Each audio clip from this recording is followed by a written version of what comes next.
Good evening everybody, it's Suffolk Graham here from Rand Nerds. Welcome to my review of Doctor Who Episode 8 of Series 8, Mummy on the Orient Express. Once again, as I've always warned previous ones, there is possibly some minor spoilers ahead, so if you don't have anything spoiled for the episode, turn off now.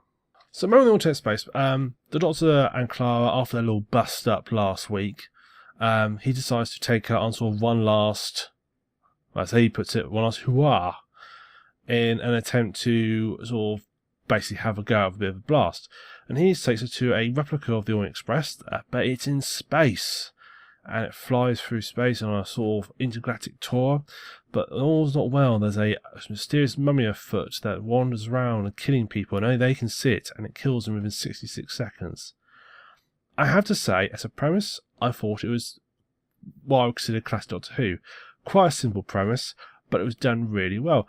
This has probably been one of the most enjoyable episodes of the series so far. It was simple. There was no silly. Last week they injected some stupid morality subplot and they tried to make a big thing about it, and it didn't work. This week it said, no, we're just going to make a nice, simple, typical monster one with a nice Doctor Who-ish twist at the end, which was really good. And it did still have those slightly morally ambiguous decisions in it, and it did sort of work. And I really can't say it's faulted too much. It's a really nice little episode. The only thing about it, there was a bit where Clara's been going through. It's also going to take several weeks after last week's episode, and so Clara's sort of obviously gone back to the Doctor and is on a bit of a. This is going to be her last trip, but is she? Isn't she? It's all some sort of strange relationship type things going on, which was a little bit odd. But they didn't make too much of a big thing about it, which is about right. I would say it's just right. The actual writing I thought worked well. The pacing of the episode was just about spot on. I felt there was nothing too much lingering in any area. I felt that the overall gist of the episode was done just right. They didn't focus on things too much. But they moved on. They didn't get bogged down into unnecessary details. Really nice little episode, and it ends on a bit of a mystery. Obviously, I can't spoil that mystery, so I won't. But it does end on a nice little bit of mystery. It's obviously a planned sequel hook. Whether this will tie into the overall mythology arc that we have been having throughout the F series, which I'll mention a little bit later, we'll find out. I so much it's one of the best ones of the episode this season. I think the way the whole it was what I consider a classic Doctor Who episode. Pacing was spot on. The monster, the way it was dispatched, was very Doctor Who-esque. Yeah, I really can't fault it, to be honest with you. I really can't. It was just everything about it was just done right. I honestly have to say, if I was to pick one episode so far this season to watch, this would be the one to get people to watch, because it was just a nice self-contained episode. We did have a little bit of Danny Pink in it, but yeah, he was running it briefly, and his irritatingness we can sort of forget about somewhat. This episode features a guest role by Frank Skinner. He plays the chief engineer of the train. What I have learnt from this, and my previous experiences meeting Frank Skinner, are when he's been on programs either as a stand-up or as a sort of panel on some various sort of comedy programs. He's been on Mock the Week, Have I Got News for You. He did host his own one called Room 101, which is terrible. But basically I learned he can't act. And his acting was... I'm not sure where he learned to act, but it definitely wasn't any proper school. I'm going to give it felt Doctor Who just always had these special guest stars, and they always had to have their little moment, and this doesn't work. He wasn't particularly... And his character, although could be interesting, I think it'd be more interesting if he was played by somebody else. I mean, honestly, all side characters are interesting. We also had the captain of the ship.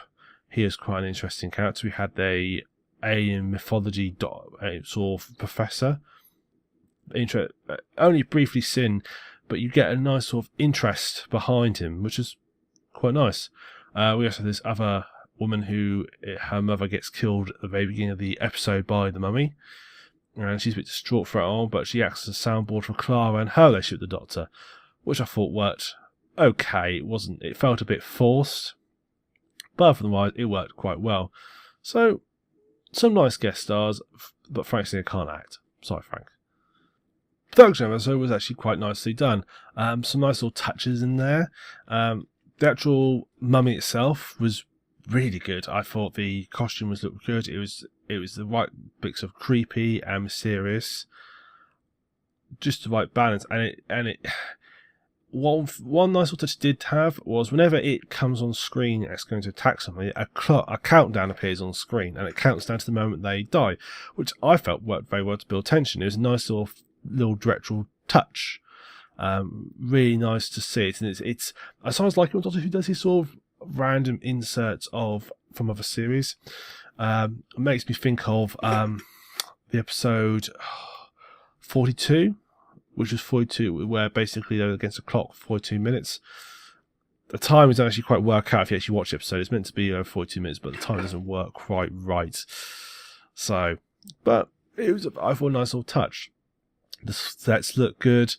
Some of them were a bit out of scale with the other parts. They didn't look. There was obviously some bits where scale was a bit of an issue. I like the effects of the train moving through space. I thought was very well done. It looked good. Overall, I would say a very well produced episode. I can't say I put up any particular faults in it. Didn't spot any particular issues with it. I thought very cleverly done. So I have to say, production was excellent. So to wrap up, really, I have to say this episode has probably been one of my favourite of the season so far.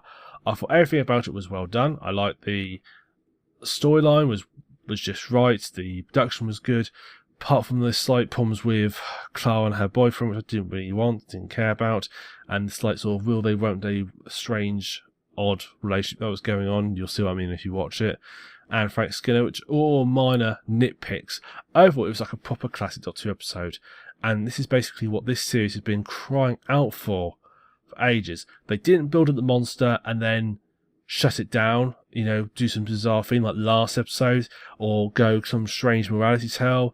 They didn't create again a sort of, hey, there's going to be some strange mysterious thing like they did right at the beginning of the season with Silence, only for it to sort of have a twist that just basically ruined the pace of the episode and actually sort of made you go, oh.